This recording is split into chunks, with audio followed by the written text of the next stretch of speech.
A próxima sessão que a gente vai resolver, ela traz um problema de evaporação transiente em altos fluxos de massa.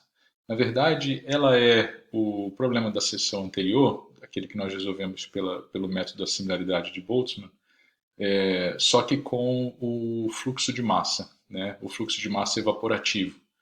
E esse problema também ele é conhecido como a célula de Arnold ou o problema de Arnold, né? Então é aquele problema da coluna, né? Da coluna com evaporação, só que a coluna ela é muito alta, né? Então ela se estende infinitamente aqui nessa direção Z. Notem que não existe uma altura H aqui como existia nos problemas anteriores, né? Então o líquido evapora e vai preenchendo esse espaço aqui, né? Do vapor. A interface é fixa, né? Mas e o líquido é composto só pela substância 1, né? Que evapora. E no instante inicial, essa coluna de gás ela é composta somente pela substância 2, né? Então os dois meios, líquido 1 e gás que continha só o 2, foram trazidos em contato e aí o 1 começa a evaporar desde aquele instante inicial, preenchendo a coluna. Só que a coluna é muito longa, muito comprida, certo? Infinitamente longa. Tá? Então é basicamente uma variante dos problemas de evaporação, né, em coluna que a gente resolveu, porém com essa característica de ser transiente sem um comprimento característico geométrico estabelecido inicialmente. Tá? Então essas são as hipóteses, né, só para formalizar. O, o tubo infinito, né, infinitamente longo, a interface estacionária, pressão e temperatura aqui são supostas constantes, e aí com isso a gente pode assumir que sendo a substância gás ideal, o C vai ser constante, o produto C vezes difusividade vai ser constante também. Né? É unidimensional, somente na direção Z, o 2 é insolúvel no 1 e não há reação química. Então são aquelas hipóteses básicas que a gente fez nos problemas de tubo de Stefan, né? Só que aqui é o tubo de Arnold. Tá? Então a ideia é aquela de sempre, né? Nós irmos fazendo as deduções das equações, aplicando as equações de conservação, as relações de acoplamento, até chegar numa equação solúvel. Tá? Então, começamos pela equação das espécies, na equação da mistura no gás aqui, né? Então, a equação das espécies, vamos escrever assim, dC1dt mais divergente do fluxo, né? Aqui o fluxo é dado por C1Vm mais a parcela difusiva que já está aqui, certo? Tá?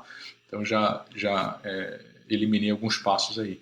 E deixei aqui, na base molar, né, o produto C1Vm aqui dentro, tá? Desse termo advectivo. Notem que essa é a forma conservativa da equação da conservação das espécies na base molar, que só tem a forma conservativa, certo? Lembra que a forma não conservativa, isso foi uma pergunta que eu fiz em um vídeo anterior, ela não existe na forma molar porque a derivada material é escrita em função da velocidade média massa, que a gente está com a velocidade média molar, tá? Bom, então é isso que a gente tem. E aqui a equação da mistura, certo? A equação da mistura para o gás. Só que como o C é constante, né? Não é porque é regime permanente, porque é transiente, mas pelo fato do C ser constante, nós temos, portanto, isso daqui, né?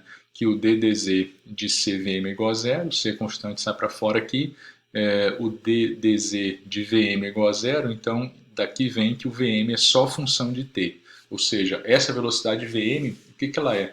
Ela é a velocidade média de mistura no vapor. O vapor, o líquido vai evaporando e vai criando um efeito de sopro ali naquela coluna de vapor. Se essa evaporação é muito vigorosa, ele acaba por deslocar toda a massa da mistura que está ali, certo? Tá? Causando esse fluxo. Né? O que esse problema pressupõe, né, pela hipótese de pressão e temperaturas constantes e gás ideal C ser constante, ele pressupõe que essa velocidade, ela, do ponto de vista molar, né, ela se propaga ao longo de toda a coluna, instantaneamente, certo? Tá? Se sai um determinado número de mols aqui da interface, aquele número de mols ele vai viajar empurrando toda a coluna para cima, dando uma velocidade que só depende do tempo. Então, a velocidade média molar que só depende do tempo, certo? Tá? Então, isso é fácil de interpretar com um pouco de raciocínio por trás, certo? Tá? Então, combinando essas duas expressões, nós temos essa equação aqui, né? A equação da conservação das espécies, escrita com essas hipóteses, ou seja, o C é constante, então esse produto aqui, C1 vezes Y, o C vem para fora, certo? Aqui também o C vai vir para fora, vai ficar o Vm e o Y dentro, mas o Vm não é função de Z, então ele sai para fora também, é só função de t, fica só a derivada de z, e aqui o c saiu para fora também, então, ou seja, vai cortar o c em todos os termos, tá? Na verdade ele já estava fora aqui, né? Mas tudo bem, cortamos o c em todos os termos, tá? Então essa aqui é a nossa equação 1, a equação de conservação das espécies, tá? Dá para trabalhar um pouquinho mais em cima dela e identificar algumas coisas interessantes que vão nos ajudar na solução, certo? Nós sabemos, deixa eu só subir aqui um pouco, nós sabemos que o N2 é igual a zero, certo? O 2 é insolúvel no líquido. E a velocidade média molar é dada por essa expressão aqui, ou seja, o fluxo total dividido pelo C, pela densidade molar. Então, N2 é zero, fica só N1 sobre C. Ou seja, o Vm, se ele não depende do Z, né? E o C, se ele é uma constante, significa que o N1 também vai ser uma função só do tempo, não vai ser uma função de Z. E não sendo uma função de Z, ele pode ser obtido em cada posição da coluna, inclusive na interface, certo? Então, ou eu posso trabalhar com o Vm, né, ou eu posso trabalhar com N1 na interface, tá? Sobre C, tá ok? Tanto faz, né? O N1 vai acompanhar o que o VM está me dizendo, certo? Só vai ser função do tempo, né? Então, eu posso, além disso, escrever a relação para o fluxo na interface, né? Eu posso escrever para o fluxo em qualquer ponto, mas eu escrevo para o fluxo na interface, o fluxo de 1 na interface, zerando o fluxo de 2, né? Então, daqui eu tiro que o N1 vai ser igual a menos C D12, essa derivada do Y com relação a Z na interface, tudo isso dividido por 1 menos Y1, ou se eu divido isso pelo C, né, aqui, eu tenho o Vm, certo? Então, eu não só posso dizer que o Vm é uma função só do tempo, mas eu posso escrevê-lo em função, como está aqui nessa equação 2, do gradiente de frações molares na interface, certo? Tá? Através dessa expressão aqui, que advém do fato, né, de que é um alto fluxo, existe a parcela advectiva ali também, tá? Dado por isso daqui. Essa expressão vai ser importante mais para frente, tá? Ainda não vai ser importante na dedução da equação a ser resolvida, né? Ela é importante, não vai ser instrumental nessa dedução, mas depois, mais para frente, ela vai ser usada, tá? Então a gente tem aqui uma expressão para velocidade média molar, que é só função do tempo, tá? Lembrando que essa interpretação é interessante, né? Se uma determinada massa, né, número de mols de líquido 1 evaporou, né? Evaporou um pouquinho, passou de líquido para vapor, aquela massa de líquido que evaporou, ela vai deslocar toda a massa que está na coluna, né? E aí essa com uma velocidade que é constante, certo? Tá? Ao longo de toda a coluna, porque o C é constante. Então é como se fosse uma certa incompressibilidade daquele meio. C é constante, se há um deslocamento de massa junto da interface devido à evaporação, toda a coluna vai acompanhar aquele movimento, tá? E aí quais são as condições de contorno da equação 1, da equação de conservação das espécies? São essas daqui, ó, né? São essas daqui. Vou colocar aqui, né? As condições de contorno para a equação 1 são em t igual a zero, qualquer z, o y1 no vapor era igual a zero, como a gente falou, né, no início, no tempo zero, O líquido 1 é trazido em contato com o vapor de 2, então não tem nada de 1 no vapor. A segunda condição de contorno, que é uma condição, essa aqui foi uma condição inicial, né, a 3A. A 3B é uma condição de contorno na interface, a equilíbrio de fases na interface, né, Y na interface, e lá no infinito eu não tenho nada do Y ainda, certo? Tá? Porque ele era zero no início, né? Então naquele infinito sempre existe um infinito que não é perturbado pelo problema, tá? E aí agora a gente passa para a solução, tá? Para a solução dessa equação, né? É claro que, novamente, a gente identifica que não existe um comprimento característico geométrico no problema, né? A coluna não tem altura, né? Não tem altura H. Então a gente tenta uma solução por similaridade, tá? Usando o método do Boltzmann, né?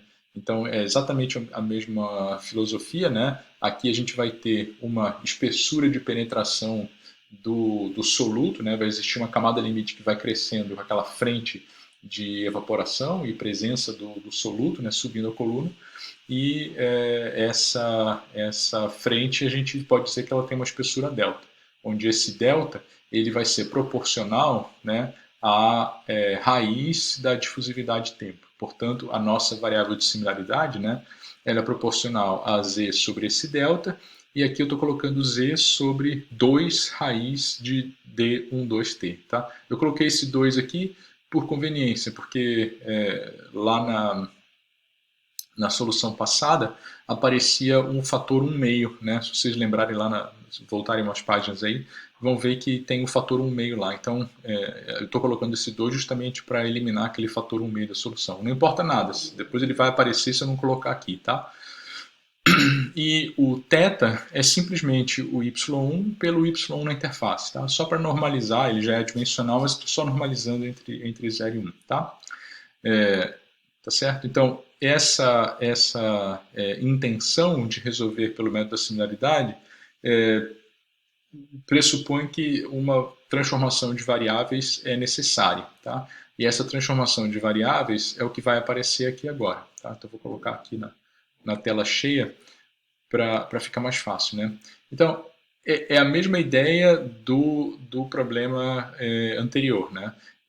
Eu tenho um dy dt, eu quero escrever esse termo em função de eta, né? Ou na verdade de θ e eta.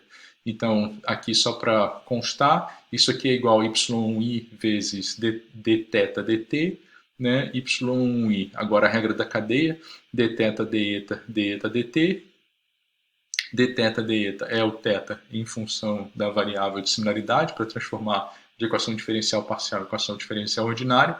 Essa aqui é a derivada do eta com relação a tempo. Tá? Igualzinho foi no problema do Boltzmann. Aí aqui, esse termo de dy1dz não aparece, né, na equação, ou aparece, né, aparece no termo advectivo, sim, lá na outra ele não aparecia, né, mas ele também é usado para o termo de segunda derivada aqui, né, tá? Então, nesse termo dy1dz, que, só corrigindo, aparece sim, ele é y1i dθ dz, aí apliquei aqui a regra da cadeia, né, y1i dθ deta dz, deta dz é facilzinho e está aqui, né? Aí aqui, o d2y1 dz2 é y1i d2θ dz2, y1i d eta, né, de p. Eu posso chamar o dθ dz de p, certo? Só uma transformação. Vezes deta dz. Mas o deta, né, dθ dz, nós conhecemos, né? Ele vem daqui, ó, tá? Ele vem dessa expressão aqui. Então ele está substituído aqui dentro, que nem foi da outra vez, vezes esse último termo aqui, que é o deta dz. Então o d2y dz2 é dado por essa expressão daqui, tá? Então o que a gente vai fazer agora é substituir esse terceiro termo, esse segundo termo e esse primeiro termo nos termos respectivos da da equação 1, tá? O termo temporal, o termo advectivo e o termo difusivo. A gente já mostra isso aí porque está chegando nos 15 minutos, eu tenho que terminar o vídeo, tá bem?